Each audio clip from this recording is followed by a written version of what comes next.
मिलवा रहा हूँ अपने एक सीनियर से जो पाकिस्तान से जर्मनी में आए हैं। जी, तो मेरा नाम है इमरान खान यूसुफ से। बेसिकली मैं बिलोंग करता हूँ मर्दान से। और मैंने बैचलर्स जो किया था 2019 में अब्दुल वली खान यूनिवर्सिटी मर्दान से किया था केमिस्ट्री में। और 2021 में मैं जून 2021 में मैं यहाँ पर जर्मनी आया था इस डिग्री में पढ़ने के लिए। तो आपको अच्छा। आइडिया कैसे आया इस कोर्स का या जर्मनी जाने का? जी, जब मैं बैचलर्स कर रहा था, इवन जब when I was in 7th semester I was planning to go to abroad just for like higher studies. तो मैंने उसी टाइम से मतलब ये मेरे जहन में था, मेरा एक गोल था कि मैं बाहर जाऊं वहां पर पढूं। मतलब एक है ना, हर एक बंदे का एक वो एम होती है कि मैं ये करूं। मैं मेरी ख्वाहिश ये थी कि मैं डिफरेंट कंट्रीज से अपनी मतलब डिफरेंट डिग्रीज लेके आयूं। तो मेरा 2018 में ये प्लान था कि मैं इंशाल्लाह बाहर जाऊंगा। तो फिर जब मैंने 2019 में मतलब मैंने बैचलर्स किया, तो उसी टाइम से मैंने स्ट्रगल स्टार्ट की। मैंने ये कर दिया कि मेरे जहन में जर्मनी का वो आया कि मैं जर्मनी जाना चाहता हूँ। तो मैंने फिर जर्मनी में यूनिवर्सिटी ऑफ फ्राइबर्ग में अप्लाई कर दिया। और तो ये जो यूनिवर्सिटी ऑफ फ्राइबुर्ग में आपने अप्लाई किया, ये आपकी आपने सिर्फ इसी यूनिवर्सिटी में अप्लाई किया था या इसके अलावा भी यूनिवर्सिटीज़ में अप्लाई किया था आपने? मैंने सिर्फ यूनिवर्सिटी ऑफ फ्राइबर्ग में अप्लाई किया था। और यूनिवर्सिटी ऑफ फ्राइबर्ग में मैंने एक ऐसे प्रोग्राम में अप्लाई किया था जिसका नाम है sustainable materials and polymer sciences by national. तो मैं लकी था, उसमें मेरा एडमिशन हुआ। और नॉर्मली जो बेसिकली मेरे 2 साल पाकिस्तान में इस प्रोसेस में ज़ाया हुए थे, तो वो मुझे यहाँ पर आके मतलब मेरे डुअल मास्टर में एडमिशन हुआ। चूँकि आपको पता है कि पाकिस्तान में जो अपॉइंटमेंट्स आती हैं वो काफ़ी लेट आती हैं। तो मतलब आपने अगर 2020 में अप्लाई करना है तो आप 18 में शुरू करेंगे, फिर बिल्कुल। जाके आप 2020 में आपका वीज़ा प्रोसेस जो है वो कंप्लीट होगा और डॉक्यूमेंटेशन ईच एंड एवरीथिंग जो कंप्लीट होगी। बिल्कुल। तो मेरा जो ये प्रोग्राम है बेसिकली ये बहुत ही मैं ये कह सकता हूँ, इसमें फिजिक्स वाले अप्लाई कर सकते हैं, केमिस्ट्री वाले अप्लाई कर सकते हैं, नैनो टेक्नोलॉजी वाले अप्लाई कर सकते हैं, पॉलीमर साइंटिस्ट जो है वो भी अप्लाई कर सकते हैं। इसके अलावा मैकेनिकल इंजीनियर्स वो अप्लाई कर सकते हैं। तो ये बहुत ही मतलब हमारा क्लास जो था वो इंटरनेशनल था। तो इंटरनेशनल जो जो स्टूडेंट्स थे उन सबकी जो डिग्रीज थी वो कोई भी, मैं ये नहीं कह सकता कि वो पॉलीमर से रिलेटेड है या मटेरियल से रिलेटेड थी। कोई केमिस्ट्री से था, कोई मैकेनिकल से था, कोई फिजिक्स से था, कोई नैनो टेक्नोलॉजी से था। तो आप इस डिग्री में ये फिजिक्स केमिस्ट्री वाले ये सारे इसमें अप्लाई कर सकते हैं। जी बिल्कुल, जैसे कि मैं इसी सेमेस्टर में आया हूँ विंटर में 2022 में। तो एग्जैक्टली जो मेरे क्लास फेलोज हैं, जो रूममेट हैं, उनमें से भी काफ़ी ऐसे हैं जो कुछ मैकेनिकल से आए हैं, कुछ केमिकल से आए हैं, कुछ फिजिक्स से आए हैं, केमिस्ट्री से आए हैं। तो मतलब ये स्पेसिफिक नहीं है कि आपने सिर्फ पॉलीमर का तो पॉलीमर में ही आना है। ये सस्टेनेबल मटेरियल्स है। तो इसमें जो मेटलर्जी वाले हैं वो भी आते हैं, केमिकल के, पॉलीमर के, पेट्रोकेमिकल के। तो डाइवर्स फील्ड है। सही है। और इसमें ये भी कुछ नहीं है कि आपकी जो जैसे कि यूनिसिस्ट के थ्रू अप्लाई करना होता बिल्कुल। है, इसमें वो भी सीन नहीं है। बिल्कुल। कुछ भी फीस वगैरह नहीं देनी।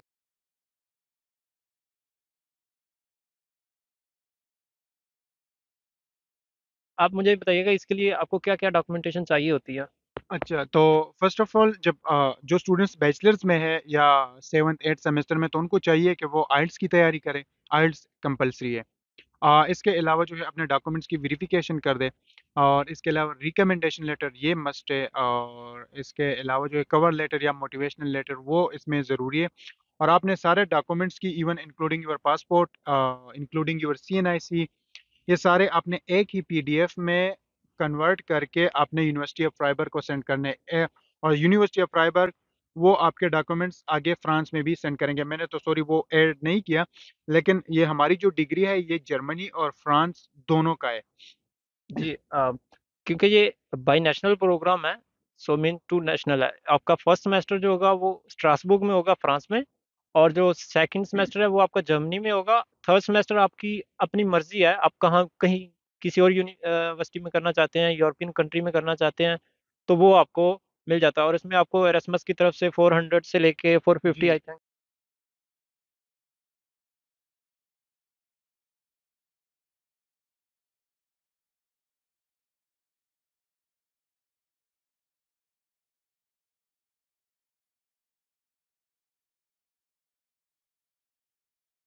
जब आप फर्स्ट सेमेस्टर में होते, नॉर्मली जब ये प्रोग्राम स्टार्ट हुआ 2014-15 में, तो इसमें इंग्लैंड से भी लोग आते थे, इसमें जर्मन भी थे, फ्रेंच भी थे, सारे यूरोपियन कंट्रीज के। तो इसमें पैसे मिलते थे 1500 और 1400 यूरो पर सेमेस्टर हर एक स्टूडेंट को। लेकिन वो उसकी प्रोसीजर ये, अब आजकल जो है फ्रांस की जो यूनिवर्सिटी है स्ट्रासबर्ग, वो एरेस्मस जो है वो आपको देते हैं। वो ऐसे देते हैं, जब आपका फर्स्ट सेमेस्टर यहाँ पर होता है तो आप एरेस्मस के लिए अप्लाई करते हैं। जब आप एरेस्मस के लिए अप्लाई करते हैं तो आप जब सेकंड सेमेस्टर के लिए जर्मनी जाएंगे फ्राइबर्ग, तो वहाँ पर क्या होता है, वहाँ पर आपको ये 1400 या 1500 यूरो आपको, या maybe 1000, I am not sure, क्योंकि हमारे कुछ फ्रेंच जो जिनकी French university as a home university थी उनको मिल रहे थे। तो सेकंड सेमेस्टर में जब आप जर्मनी जाएंगे तो आपको ये स्कॉलरशिप मिलेगा। इसके बाद आता है आपका थर्ड सेमेस्टर। तो थर्ड सेमेस्टर में जिन स्टूडेंट्स की होम यूनिवर्सिटी वो फ्राइबर्ग है, तो वो फिर थर्ड सेमेस्टर के लिए या फ्रांस आते हैं या किसी भी यूरोपियन कंट्री में तुम जा सकते हो इंटर्नशिप के लिए। किसी भी यूरोपियन कंट्री मीन्स जो 27 यूरोपियन कंट्रीज है, अगर तुम्हें कोई पेड इंटर्नशिप मिलती है तो तुम वहां पर जा सकते हो। आ, जी। और इमरान भाई, इसमें मजे की बात ये भी है ना कि इसमें जैसे दूसरे कोर्सेज वगैरह हैं, तो हम्म, उसमें आपको इंटर्नशिप सर्च करनी पड़ती है, या बिल्कुल कंपनी जो ऑफर करती हैं उनको ढूंढना पड़ता है। बिल्कुल लेकिन बिल्कुल। ये ऐसा है, कोर्स ऐसा है कि इसमें कंपलसरी है, आपको मिलेगी, बिल्कुल। और उसमें अच्छी बात है कि कुछ आपको पेड भी मिलेंगी। इसमें बात यह है कि आपकी बात सही है, इसमें नॉर्मली जो प्रोग्राम्स इसके अलावा होते हैं आपने इंटर्नशिप खुद ढूंढनी होती है, और नॉर्मली यूनिवर्सिटी में अगर आप इंटर्नशिप करते हो तो आपको पैसे नहीं मिलते। लेकिन हमारी डिग्री में ऐसा है कि जब आप इंटर्नशिप करते हो तो इंटर्नशिप में ये है कि आपका जो थर्ड सेमेस्टर है उससे पहले आपका एक मीटिंग होगा, बल्कि दो मीटिंग्स आपके होंगे। एक होगा स्ट्रासबर्ग यूनिवर्सिटी की तरफ से, ठीक है। जिसमें आपका जो को डायरेक्टर है वो होगा। वो आपको ऑफर्स देंगे जो इंटर्नशिप के या थीसिस के दोनों सेमेस्टर के, जो आपके थर्ड और फोर्थ सेमेस्टर उनके उनको आपको ऑफर्स आएगी कि भाई हमारे पास ये प्रोजेक्ट है, ये प्रोजेक्ट है, इस प्रोफेसर के साथ ये प्रोजेक्ट है, तो आप उसी प्रोफेसर को कांटेक्ट करके आप अपना इंटर्नशिप और थीसिस वहां पर कर सकते हो। लेकिन जो स्ट्रासबर्ग में तुम अगर इंटर्नशिप करोगे तो आपको मोस्टली जो है आपको प्रोफेसर की तरफ से पैसे मिलेंगे। और इसके अलावा अगर आपकी होम यूनिवर्सिटी फ्राइबर्ग है तो आप उसमें आप एरेस्मस के लिए वहां पर फ्राइबर्ग में अप्लाई कर सकते हैं। जब आप थर्ड सेमेस्टर के लिए इन केस आप स्ट्रासबर्ग आते तो आपको वहां से भी 300 या 400 यूरो आपको वहां से मिलेंगे। और स्ट्रासबर्ग में भी आपको प्रोफेसर 600 500 वो आपको देगा। तो आपको पार्ट टाइम जॉब्स की वो ज़रूरत हाँ, मैं नहीं है। वही कहने लगा था कि आपको थोड़ी मजदूरी थोड़ी कम करनी पड़ेगी। बिल्कुल, क्योंकि आपको स्कॉलरशिप मिलती है तो फिर आपको आपके पास टाइम ज़्यादा होता है। इवन आप जॉब कर सकते हैं, लेकिन फिर आप क्या जॉब करोगे, जॉब को फिर कोई प्रेफरेंस नहीं देता। बात यह है कि आपको पैसे मिलते तो फिर कोई पागल है कि। एग्जैक्टली, मतलब आपको ड्यूरिंग कोर्स ही मिल रहा है, तो फिर आपको थोड़ी आउट जो होती हैं उनको जॉब करने में बिल्कुल थोड़ा रिलैक्सेशन मिल जाती है, कि मतलब चलो कुछ आ रहा है ना। तो बिल्कुल। अच्छा इमरान भाई, इसमें जो बाई नेशनल है, तो हम्म, इसमें डिग्री का क्या है? मतलब आप एक सेमेस्टर इधर कर रहे हैं, दूसरा सेमेस्टर आपका जर्मनी में है, तो हम्म। डिग्री का क्या हिसाब होता है, किस तरह मिलती है? बात ये, इस डिग्री का नाम है sustainable materials and polymer sciences. तो इसका मतलब, और बाई नेशनल, तो बाई नेशनल का मतलब है कि आप दो कंट्रीज में कर रहे हो और आपको डिग्री जो है वो दो कंट्रीज की मिलेगी। दो कंट्रीज। अब लोग पूछते हैं कि भाई हमें डिग्री का नाम तो sustainable materials and polymer sciences है, तो क्या हमें दोनों यूनिवर्सिटी से ये सेम टाइटल की डिग्री मिलेगी या चेंज होगी? तो ऐसा है कि स्ट्रासबर्ग में जो आपको डिग्री मिलेगी वो है मास्टर ऑफ साइंस और इन पॉलीमर साइंसेज, या international master in polymer science. तो आपको एक डिग्री, एक का नाम ये होगा, और दूसरी जो है वो फ्राइबर्ग से जो मिलेगी, वो है sustainable materials and polymer sciences by national. तो उस पर ये टाइटल होगा, तो आपको दो डिग्रियां मिलेगी 2 साल में, दो मास्टर। तो देखें जी, क्या कमाल का कोर्स है कि आपको दो डिग्री मिल रही है। एक तो पॉलीमर, मतलब आपके लिए आगे जो फील्ड है वो काफ़ी वाइड हो जाती है, आपके पास जॉब अपॉर्चुनिटीज जो है वो बढ़ जाती हैं। आप पॉलीमर में कर सकते हो, सस्टेनेबल मटेरियल में कुछ होते हैं, मतलब रिस्ट्रिक्शन लगाई होती है कि सस्टेनेबल मटेरियल का टॉपिक जो है, टाइटल है वही चाहिए हमें, बिल्कुल तो फिर हमें ये डिग्री उधर काम दे सकती है। बिल्कुल। तो ठीक है। तो आ, अब हम इंटर्नशिप जो है, अब मेरा बैचलर्स केमिस्ट्री में था, तो like I was trying to to to do my internship in chemistry. तो मैंने ऐसा कर दिया कि मैंने इलेक्ट्रोकेमिस्ट्री मटेरियल साइंसेस से रिलेटेड ही मैंने इंटर्नशिप स्टार्ट की। तो वही मैं अब आगे करूँगा। वो पॉलीमर से नहीं है, पॉलीमर उसमें नहीं है, लेकिन बात यह है कि वो केमिस्ट्री से रिलेटेड है। तो मतलब डिग्री बहुत ही ब्रॉड है।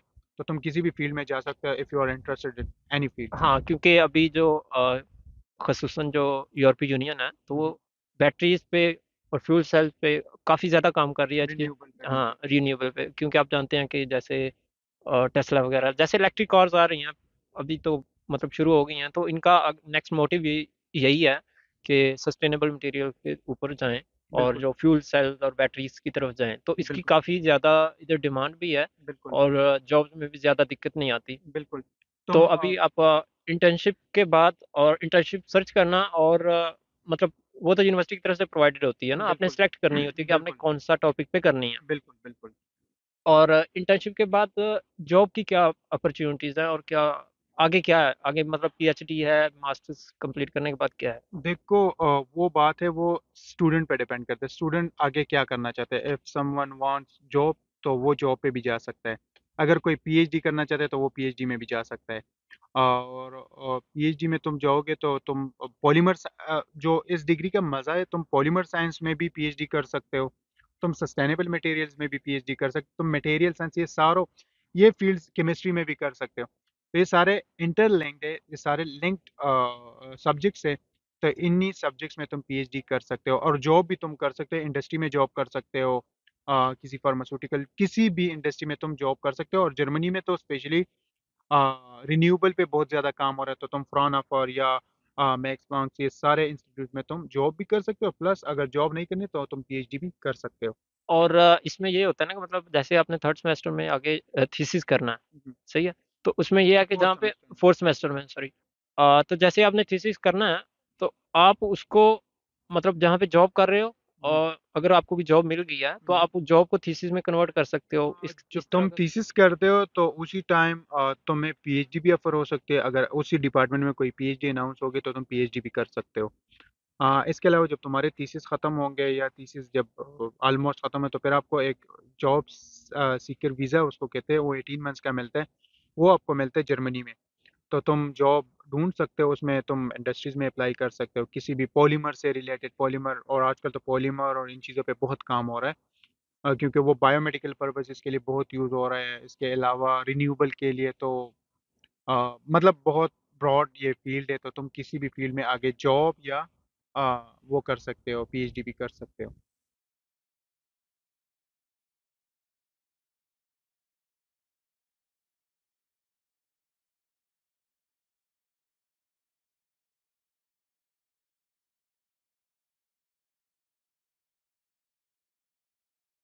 और एक चीज़ मैं बता दूं कि इसमें चूंकि बाई नेशनल है, तो आपको दो ऑफर लेटर मिलेंगे, एक जर्मन यूनिवर्सिटी की तरफ से, एक फ्रेंच यूनिवर्सिटी की तरफ से। तो बिल्कुल वो आपके ऊपर है कि आप कौन सा वीज़ा अप्लाई करना वीज़ा। चाहते हैं, जर्मन करना चाहते हैं या फ्रेंच करना चाहते हैं। बिल्कुल बिल्कुल, ये एक बहुत ही अहम पॉइंट है। आपको दो ऑफर्स लेटर मिलेंगे, एक फ्राइबर्ग से जर्मनी से और एक स्ट्रासबर्ग से फ्रांस से। तो अगर कोई सपोज इन केस अगर कोई ब्लॉक अकाउंट अरेंज नहीं कर सकता तो वो जस्ट सिंपल बैंक स्टेटमेंट वगैरह वो दे सकते हैं। फ्रेंच एम्बेसी में तुम अप्लाई कर सकते हो जो स्टडी वीज़ा के लिए। तो हमारी डिग्री में ये भी एक प्लस पॉइंट है कि हम फ्रांस के लिए भी अप्लाई कर सकते हैं। अगर किसी आजकल जर्मनी के एम्बेसी का कुछ अपॉइंटमेंट सिस्टम वो स्लो है, तो मोस्टली स्टूडेंट जो है वो नहीं आ पाते, तो वो फ्रेंच वीज़ा के लिए भी अप्लाई कर सकते हैं।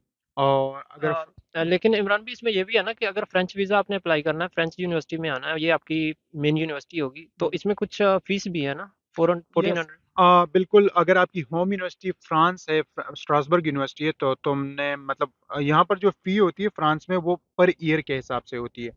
वो 300 यूरो समथिंग है पूरे साल के लिए। तो तुमने एक साल में 300 यूरो देने हैं, लेकिन फिर तुमने जर्मनी में भी फ्राइबर्ग यूनिवर्सिटी में 161 यूरो पे करने हैं। और एक मज़े की बात यह है कि Freiburg university one of the best university है, ये स्ट्रासबर्ग भी है, ये दोनों यूनिवर्सिटीज़ बेस्ट यूनिवर्सिटीज़ है। यूरोप में भी इनकी रैंकिंग बहुत अच्छी है, पुरानी यूनिवर्सिटीज़ है। तो इसमें नॉर्मली फ़ी है। अगर आप फ्राइबर्ग जाओगे तो वहाँ पर 1600 1700 यूरो फ़ी है। लेकिन हमारे इस डिग्री में फ्राइबर्ग में कोई भी फ़ी नहीं, 161 euro is just like administrative charges. सही है, मतलब अगर कोई बंदा जर्मनी का ब्लॉक अकाउंट अफोर्ड नहीं कर सकता, तो उसको फ्रेंच वीज़ा अप्लाई करना चाहिए, बिल्कुल। जिसकी यूनिवर्सिटी की फीस कितनी है, 300 आपने। 300 समथिंग है वो, जब यहाँ पर आओगे तो वो तुमने पे करने हैं। अच्छा, तो हाँ मतलब आप 300 यूरो पे करें फ्रेंच यूनिवर्सिटी का, ठीक है, और इसमें आप फ्रेंच वीज़ा लेके इधर आ सकते हैं, ताकि आपको जो जर्मन में ब्लॉक अकाउंट वाला सीन था वो आपका खत्म हो जाएगा। तो बिल्कुल आप ये अरेंज करके, बैंक स्टेटमेंट अरेंज करके आ सकते हैं। और जब आप जर्मन यूनिवर्सिटी में जाएंगे तो वहाँ तो 161 जी जी यूरोज है, तो बिल्कुल इतनी बिल्कुल ज़्यादा फीस नहीं है। बिल्कुल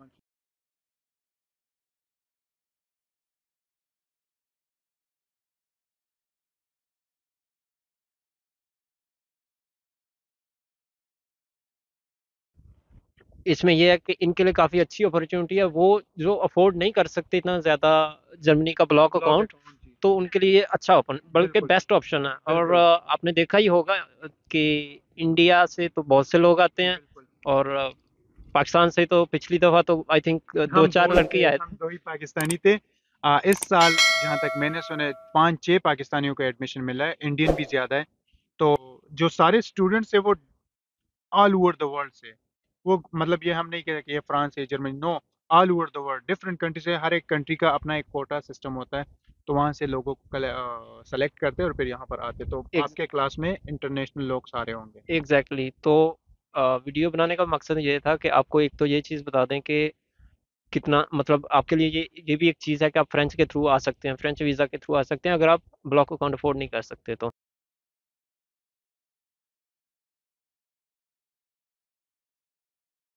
करें। इसमें जो मेन चीज़ है, आई थिंक वो मोटिवेशनल लेटर है। हाँ, मोटिवेशनल लेटर वो तो सिंपल है, उसमें आपने अपना पर्सनल जो प्रोफाइल है वो थोड़ा शेयर करना है, उसके अलावा जो रिसर्च स्किल्स है वो ऐड करो। कोर्सेज तो ऐड करने की ज़रूरत नहीं, लेकिन जो स्किल्स है वो ऐड करो। मोटिवेशनल लेटर वो उस पे मैं एक अलग वीडियो पर हम बनाएंगे। जी बिल्कुल, जी उस पे हम बताएंगे कि किस तरह उसको लिखना है। मेन चीज़ वही है, उसी पे ज़्यादा फोकस करना है, बाकी तो डॉक्यूमेंटेशन वो आपने डॉक्यूमेंट पूरे करने हैं। जो मोटिवेशन लेटर है वही मेन चीज़ है, उसी के फोकस करके अप्लाई करेंगे तो इंशाल्लाह इंशाल्लाह आपका एडमिशन भी होने के चांसेस काफ़ी ज़्यादा हैं। तो इसी के साथ हमें इजाज़त दीजिए। थैंक यू इमरान भाई, बहुत ठीक है, शुक्रिया। No problem. अल्लाह अल्लाह हाफिज़। हाफिज़।